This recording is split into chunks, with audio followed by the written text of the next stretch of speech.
My girlfriend and I recently moved into our new house. It's honestly the home we've been dreaming of, the perfect fit for us. We have a cat named Bella whom we rescued together, so everything felt perfect when we first moved in. The only downside at first was the house to our right. It looked abandoned, as the owner had started renovating it but never finished. The layout of the house is such that on our right, there's a space for the entrance to our back garden, and next to that is the abandoned house's entrance to its back garden. There's no fence separating the two, as the owner removed it to install a new one but never completed the job, leaving both back gardens with open access. Behind the abandoned house is another property separated by a fence. From what we could see, several young men lived there. Occasionally, when we returned home, we'd see them cutting through the neighbor's back garden to reach the front of the street. We didn't think much of it at first. Maybe they knew the owner and had permission. Fast forward to our first night in the new house. We were sitting in the back garden, enjoying the space, and looked up at the houses behind us just out of curiosity. That's when we noticed a man staring blankly at us from a window. He wasn't hiding it. He made it very obvious. There was no expression on his face, and the room was dark, which made the whole thing even more unsettling. We assumed he was just curious about his new neighbors, but after half an hour of that blank stare, we decided to go inside. The next few days were normal. I went to work, and my fiancée continued unpacking. One night, we decided to sit in the garden again. It was dark, but we enjoyed looking at the stars and having deep conversations until we heard the makeshift wooden board fence being moved. 3 men appeared, standing there staring at us. "Are you okay?" I asked, knowing they wouldn't leave unless I said something. The youngest-looking one, around 29, was holding a big bag, and we had no idea what was inside. He offered us some stolen washing-up tablets, which we declined. I made a joke about it because the situation felt so awkward. He smiled and said, "Okay," and then they left. What struck me was how they just let themselves into our garden without saying anything, as if they had every right to be there. We went back inside thinking it was a one-off, but it all started getting worse from there. They began helping themselves into our garden more often and acting in ways that were clearly meant to intimidate us. They would get into the next-door house by lifting up the fence that separated the back gardens and walking through. I forgot to mention, my girlfriend and I are both 20 years old, so of course the idea that they might be trying to intimidate us as 2 young women was the first thing that crossed our minds. One day, while I was cleaning the front room, 2 police officers came around the side of our house and entered the abandoned garden. They lifted up the fence and looked around for a few minutes before leaving without saying anything. I thought it was strange, but continued with my day, assuming maybe the people next door were trouble.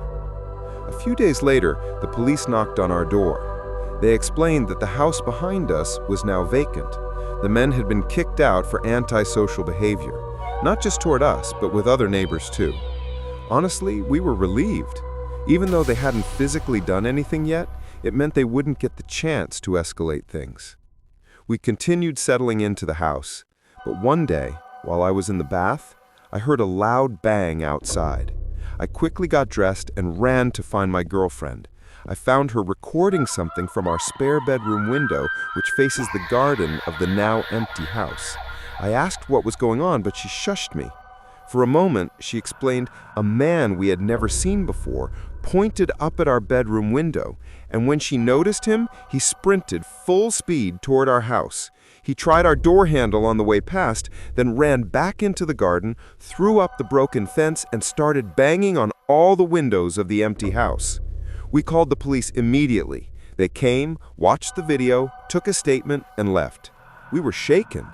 Why would he try our door handle and then break into that house? What was he planning? A few nights later, while we were in bed, we heard whistling, the kind of whistle men use to harass women. It was 2:16 a.m. We listened quietly and then heard someone tapping on our window. Terrified, we checked the cameras, but for some reason they didn't record anything. Whoever it was must have left shortly after because the noises stopped. We were too scared to sleep. The next day, we went to my mom's and stayed the night. When we returned the following morning, we noticed our Ring doorbell had been removed and placed on the floor. The SD card was gone. Someone had clearly come back, and we knew who it was. Who else would do that? We called the police again, and they've told us to keep all the doors and windows locked. The woman on the phone even said that the removal of the camera could be a sign that they were planning something, which terrified us even more. But at least she was honest. The whistling, banging, and attempts to re-enter our house continued for weeks. We made multiple police reports. They never tried our door again, so we hoped it was over. But 3 weeks later, while in bed watching funny clips, we checked the live feed from our camera.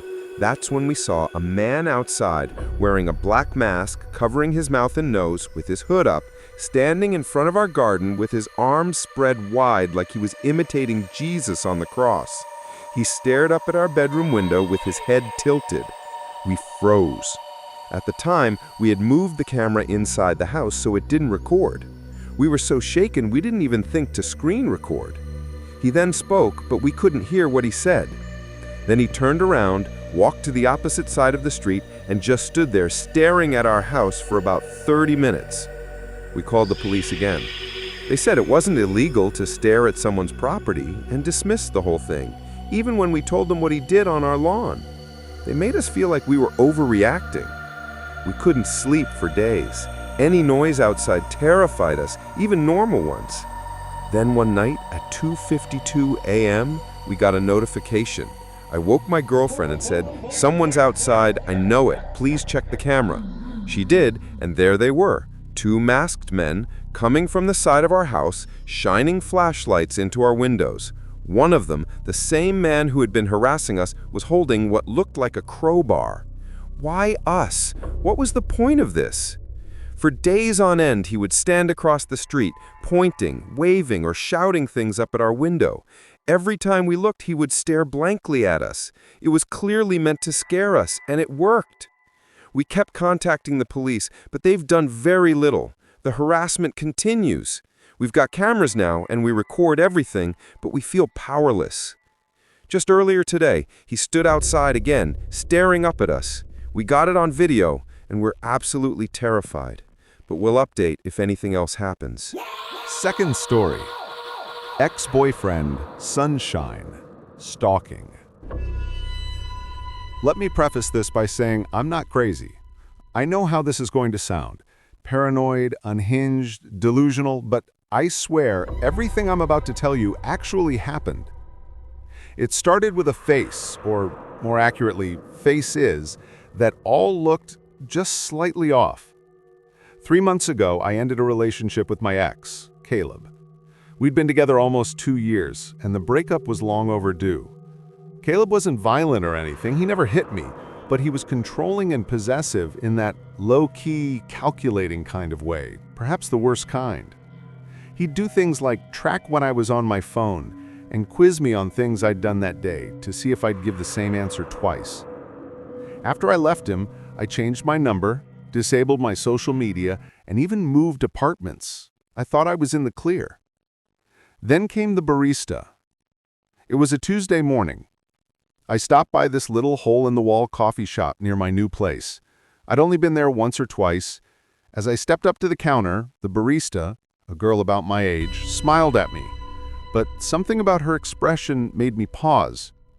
She tilted her head and said, "Good morning, Sunshine." I froze, because that was Caleb's nickname for me. It was not a common one. He used to say it sarcastically whenever I was upset, like, "What's wrong, Sunshine?" He enjoyed pushing buttons. I brushed it off. Maybe it was a coincidence. But then it happened again. A few days later, I took a rideshare to work. A different driver than usual, an older guy, maybe in his 50s. He kept glancing in the rearview mirror like he was trying to recognize me. And then he asked if I ever figured out what I was running from. He said it as casual as could be. I simply responded, "What?" And he just chuckled and shook his head like I was in on some joke. Caleb had said that to me once. After I told him I needed time to figure myself out, he leaned in, dead serious, and asked, "Ever figure out what you're running from?" Now 2 strangers had repeated things he said word for word. It kept happening. A woman at the grocery store bumped into me and whispered, "You don't get to just disappear." A guy on the street said, "Still wearing your hair like that?" as he passed.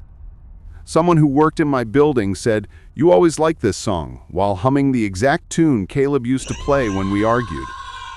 It wasn't their faces that freaked me out. It was the way they looked at me, like they knew me, or at least thought they did. They all had different faces, but their eyes all had the same expression. I started thinking I was going crazy. I mean, what else could explain it? So I did something I wasn't proud of. I contacted Caleb, not directly. I sent a message to his sister and told her to tell him to stop. I figured maybe he'd hired a private investigator, maybe he was stalking me or pulling strings, telling people things about me. I just wanted it to stop. She texted back the next day saying, "I don't know what you're talking about. Caleb's in rehab. He's been there for 6 weeks with no phone."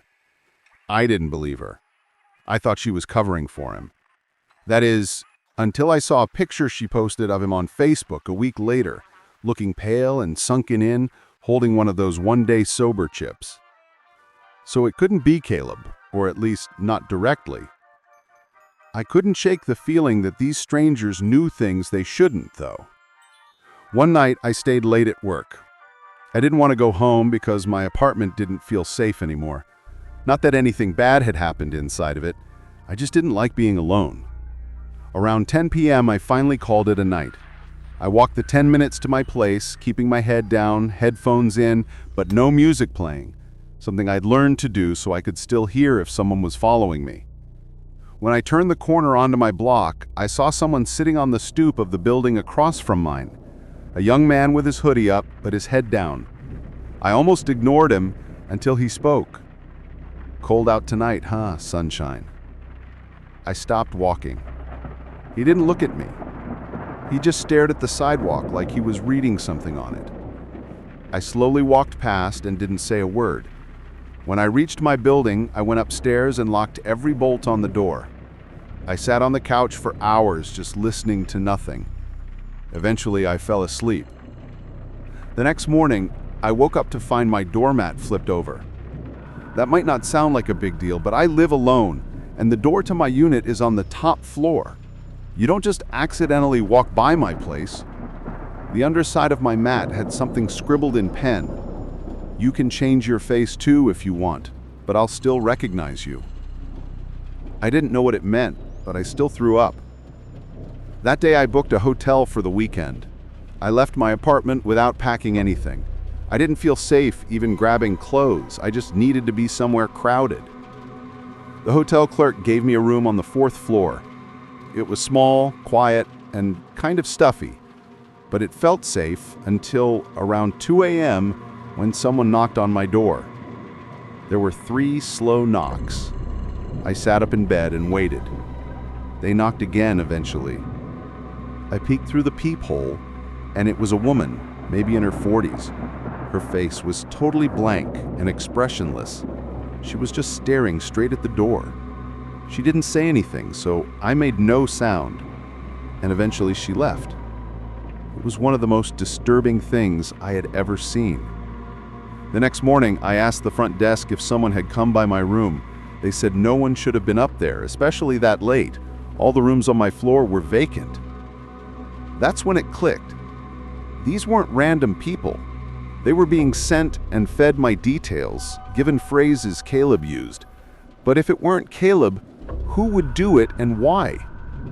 I thought about Caleb in rehab, about his obsession with control and making sure I was never fully gone.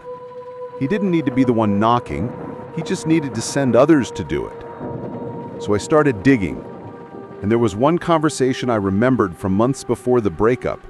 Caleb talking about a forum he was on, a place where people shared tactics. He made it sound like it was for productivity or self-improvement. I don't remember the name. Honestly, I don't think he ever gave me the name. But in retrospect, it sounded like some creepy, cultish roleplay crap. Except it's happening to me for real. Someone, probably Caleb, had hired people to say his words and mimic his patterns so that even if he was out of my life, I'd still be constantly reminded of him. It wasn't stalking in the traditional sense, it was psychological graffiti. Like he was spraying himself onto strangers so I could never be sure who I was looking at. I don't think it's about watching me, rather than ensuring I never stopped watching for him. I moved again and disappeared off social media again. I even dyed my hair. I told friends not to tell anyone where I was. It worked, until last week. I was walking home from the bookstore, and a woman passed me on the street and said, "Still hiding behind books, sunshine." She didn't stop walking, or even look at me. I don't think this will ever stop. Maybe he paid some crazy underground service to do this to me for a year. Who knows, maybe he made it public. Maybe this is some sick underground game now. Who can scare Sunshine the best? Who can get the closest without touching? I can't trust anyone's face anymore. The constant paranoia is truly eating away at my mental health. My family is a group of homebodies who don't travel, so everyone was surprised when my aunt proposed a trip to one of Michigan's Great Lakes. We agreed, wanting to create new memories together. My cousin booked a spacious Airbnb that could somehow accommodate all 18 of us, which felt like a miracle considering the price. The house sat right on the beach with gorgeous lake views that stretched for miles, almost like an ocean. Most of us claimed rooms in the main house, but because of our large group, some of us were placed in a second building directly behind it, a 2-story garage with bedrooms upstairs. My 3 cousins and I were assigned to sleep there. At first, we didn't think much of it. We spent most of the first day enjoying the hot tub, relaxing on the beach, and soaking in the scenery. It wasn't until night that we actually entered the garage.